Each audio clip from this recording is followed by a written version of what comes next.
Good evening. I'm John Tabacco, in for Eric Bowling this evening. Now, you know, there's a lot of negativity about the midterm election results, and not only from the left, that they're busy celebrating what they see as a massive win for them somehow, but also within our own party. Yeah, you guessed it, right within the GOP, already the rats are jumping off the ship. The party is unnecessarily lashing out, heaping blame, and creating what I would say is unnecessary friction and negativity, when right now it's more important than ever to stay unified and our message. You see, I don't view Tuesday as a loss for Republicans, not in the least bit. We actually won. I may be looking at this red wave with rosy red colored glasses, and sure, there's no doubt there were a few unexpected losses. There were some unexpected moments, but it's important to think about what we've gained and what it means for the party and country, and to learn the lessons we need to learn for the months and years ahead. So as House Republican leader Kevin McCarthy declared on election night, we are poised to take the House back. And that was mission number one just months ago. What that means is crucial. That means putting a lid on the Democrats' ridiculous and growing spending. This will give us now some control over their country-killing policies that have gone basically unchecked for the last 2 years. And the damage has been done, but now those days are finally coming to an end. This is such an important positive that the left doesn't want us to talk about. The party should be happy and unified behind that message because, again, I'll say it, we won. Not to mention the other massive positive that comes out of gaining the House back. We can finally be rid of Nancy Pelosi, ridding American politics of power of Nancy Pelosi, and once again, all is a great thing for America. And I would just say, ding dong, the witch is dead. And something that should be celebrated, in my view. We should be unified on that, shouldn't we? Too many times in recent political history, there's been a lack of unity in the party that's created some kind of unnecessary issues. One particular name comes to mind, former Speaker Paul Ryan. Ryan delivering the same old kind of messaging that we don't need right now, kind of statements that are counterintuitive, shall we say, to this day. And he's a rhino. He's also the Fox News chairman, and he continues to pull our party apart at the seams. And now his network, to me, is the leaning tower of leftism. And instead of shining a light on Trump, he's fomenting the battle with Ron DeSantis.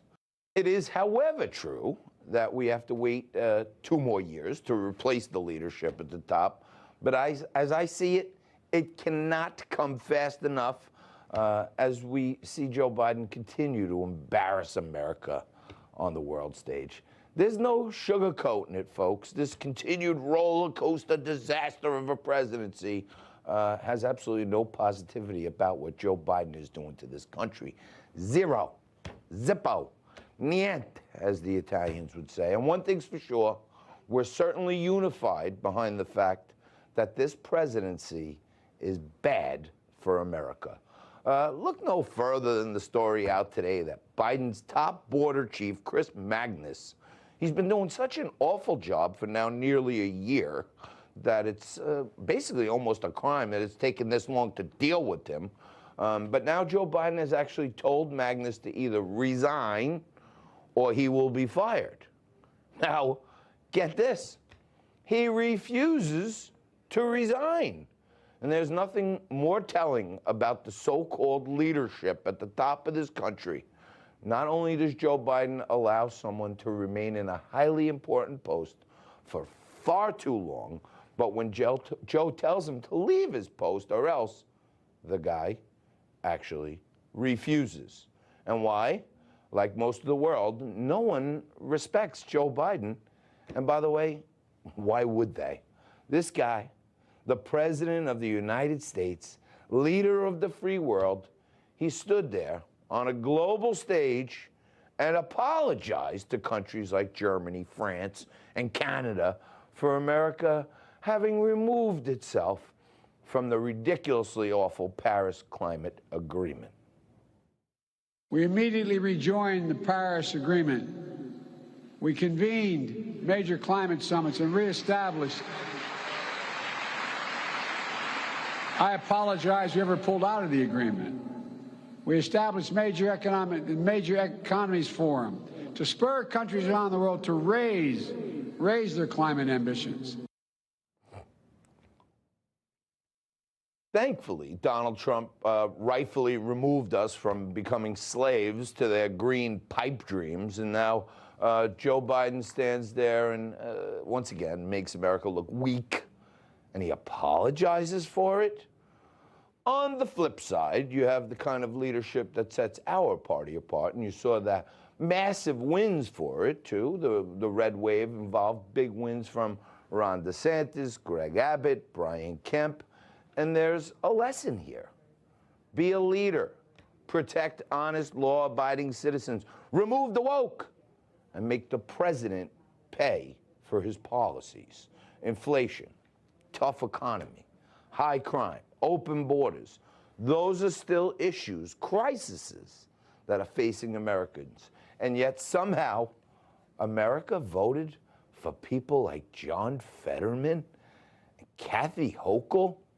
That means that now is the time to get even more focused, to capitalize on winning the House.